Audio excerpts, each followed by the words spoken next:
আসসালামু আলাইকুম সবাইকে। কেমন আছেন সবাই? আশা করি সবাই ভালো আছেন। আমরা আল্লাহর রহমতে ভালো আছি। তো পবিত্র শাওয়াল মাসের চাঁদ দেখা গিয়েছে। আমরা আমাদের বারান্দা থেকে চাঁদটা দেখতে পেলাম। তো যেহেতু আগামীকাল ঈদ, আজকে হচ্ছে চাঁদ রাত। তো চাঁদ রাতে বাচ্চারা সবাই বোমাবাজি করছে, আনন্দ করছে। আর যেই ছোট মেয়ে বাবুগুলো আছে ওরা মেহেদি পড়বে। তো আমিও আমার যে পরের দিনে যে সেমাই পায়েস চাই, মিষ্টি জাতীয় জিনিস খাবো, এগুলো আমি বরাবরই আগের মতো করেই আমি চাঁদ রাতে রান্না করে রাখি, যাতে পরের দিন সকালে সবাই খেয়ে নামাজে যেতে পারে। আর ওয়ারিশের পাপা এখানে বারবিকিউ করার জন্য কিছু তেলাপিয়া মাছ এনেছিল।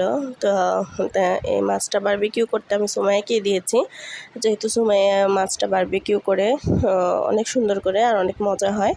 তো এবারও অনেক মজা হয়েছে, আমরা সবাই খুব আনন্দ করে মজা করে খেয়েছি বাচ্চারা। তো এটা হচ্ছে পরের দিন সকালবেলা, ঈদের দিন আমি আমার টেবিলটা গুছিয়ে নিলাম আর টেবিলে সব খাবার দিয়েছি। তো ওয়ারিশের পাপা, আমার শ্বশুর, বাবা সবাই খেয়ে দিয়ে ওরা নামাজে চলে গেল। তো ওরা নামাজে যাওয়ার পরে আমি আমার যে টুকটাক কাজগুলো ছিল, যে ঘর গোছানো, তো এই যে আমার যে ঘরগুলো ছিল সবগুলো আমি গুছিয়ে নিয়েছি। তো এটা হচ্ছে আমার ঘর থেকে গাছটা দেখা যায় কি আমার একদম জানালার পাশেই। তো আমি ঘরটার গুছানো শেষ করে এখানে আমি দুপুরের রান্নাটাও শেষ করে নিলাম। আমি এখানে খিচুড়ি রান্না করেছি আর মুরগির মাংস, গরুর মাংস রান্না করেছি। তো যদিও ঘরে রান্না করেছি, তো আগে জানতাম না। আমার আর ওয়ারিশের পাপার দাওয়াত ছিল এই বাপুর ঘরে। তো এই বাপু খুবই রিকোয়েস্ট করেছে যাওয়ার জন্য, আমরা ওনার ঘরে গিয়েছিলাম।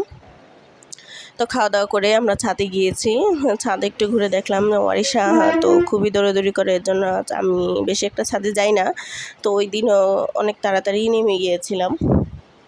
তো এটা হচ্ছে বিকেলবেলা আমি একটু জর্দা রান্না করেছিলাম। তো বাচ্চারা যেহেতু ঈদ, ওরা তো একটু বাইরে বের হবে, তো বাচ্চা কাচ্চাগুলো নিয়ে একটু রেস্টুরেন্টে গিয়েছিলাম। এই তো।